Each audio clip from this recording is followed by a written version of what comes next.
Достар, менің каналыма қош келдіңіздер. Видеоны көрместен бұрын каналыма тіркеліп, қоңыраушаны баса кетуді ұмытпаңыздар.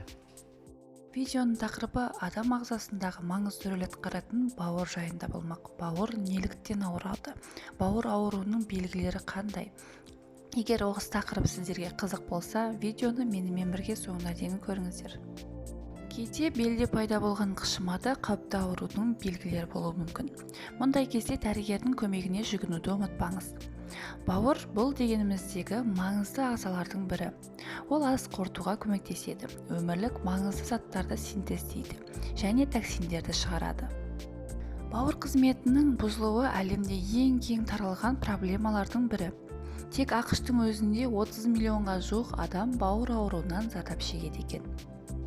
Егер сіз үнемі оң қабырғаңыздың төменгі жағы сыздап ауыратынын сезсеңіз, жеделдетіп гепатолог, гастроэнтеролог, тым болмағанда терапевтке көрінгеніңіз жөн. Бауырыңыз қатты бүлінген кезде де ауырмайды, себебі оның құрамындағы ауырсыну рецепторлары жоқ. Әдетте ауырсыну немесе шаншу ауру өте асқынған кезде ғана пайда болады. Ондай жағдайда бауыр іседі, үлкейеді, өзін қоршап тұрған капсула қабығына қысым көрсете бастайды. Міне сондай кезден кейін ғана науқас ауруды сезе бастайды. Мұндай жағдайға өкінішке орай емдеу кеш болуы мүмкін. Бірақ оң қабырғаның төменгі бөлігінің ауруы мүлдем басқа жағдайлармен де байланысты болуы мүмкін. Мысалы, өт қабының ісінуінде. Бауыр бүлінгенде бел, іш және оң иық ауруы мүмкін. Кейде тіпті ауырсыну сезімі мүлде болмайды. Бауыр ауруының белгілерін атай өтсем. Әлсіздік, бірнеше күн немесе апта бойы шаршау. Диетасыз және себепсіз арықтау. Жиі бас айналуы және құсу. Тәбеттің жоғалуы. Аяқтың төмен жағының жиі ісінуі. Іштің кебуі. Белгісіз себептермен дененің кез келген бөлігінде, қолда, аяқта, иықта қышудың күшеюі. Егер жоғарыдағы белгілерден бөлек көз алдының сарғаюы, кіші дәрет түсінің бұзылуы байқалса, дәрігер көмегіне жүгініңіз.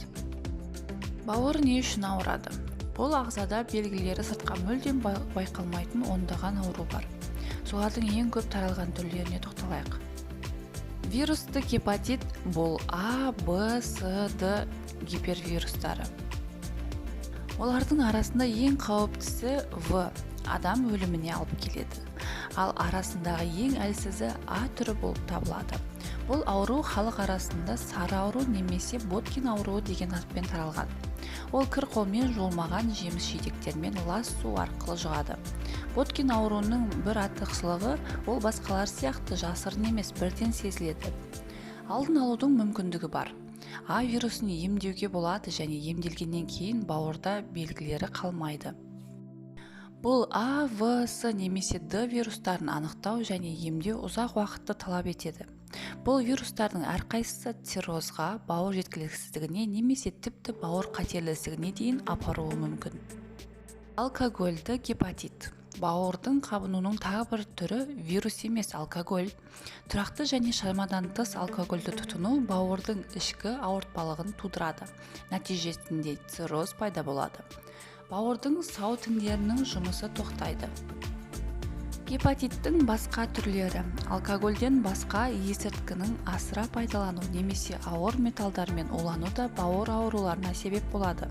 Бұл жағдайлар метактаметті немесе токсикалық гепатит ретінде белгілі. Егер иммундық жүйе бұзылып, бауыр клеткаларына шабуыл жасаса, ол аутоиммундық типте де болуы мүмкін. Май алмасудың бұзылуы. Жасушада май жиналған кезде ауру дами бастайды. Бұл олардың жұмысына кедергі жасайды. Олар уыттарды залалсыздандыра алмайды да, бос радикалдардың жиналуы болады. Жасушалар өле бастап, бауыр өзінің негізгі қызметін жасауды тоқтатады. Майлы гепатоз шағын қолайсыздықты туғызады, бірақ айқын симптомдар жоқ. Жүрек айну, іштің кебуі, ас қорытудың бұзылуы, дәреттің қиындығы, жоғарғы дене қызуы байқалуы мүмкін. Бауырға сары ауру мен күйік дәмі айқынырақ көрсетілуі мүмкін.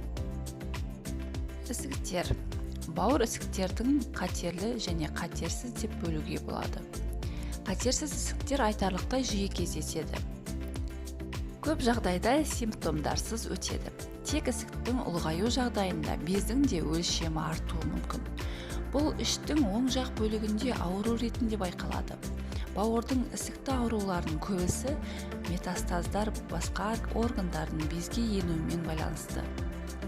Қатерлі ісіктердің әлсіздік пен салмақтың азаюынан бастап, ауру сезіміне дейін айқын симптомдары бар. Сары аурудың пайда болуы сирек емес. Бауыр ауырғанда не істеу керек? Мүмкіндігінше тезірек дәрігерге қаралыңыз. Маман сіздің шағымыңызға тыңдап, тексереді және қан анализін алады. Бауыр және гепатит сынақтарын тапсыруға кеңес береді. Ал алынған талдаулар сіздің бауырыңыздың қаншалықты сау екенін анықтауға көмектеседі. Сізге басқа анализдер қажет болуы мүмкін. Мысалы, МРТ, биопсия, бауырдың кіші ұлпаларын зертханаларда тексеру.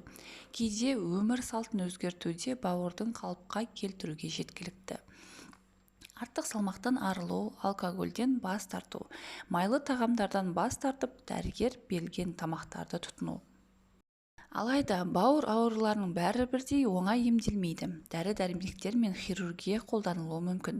Зардап шеккен ағзаны қалай қалпына келтіруді тек медициналық мамандар шешу керек. Өз бетіңізше емделмеңіз. Бұл сізге қымбатқа түсуі мүмкін. Ауырып еміздегенше ауырмайтын жол іздеңіз. Бауыр ауруын тудыратын түрлі себептерден аулақ болыңыз. Егер сізге осы видео ұнаған болса, лайк басып комментарий жаза өтіңіз.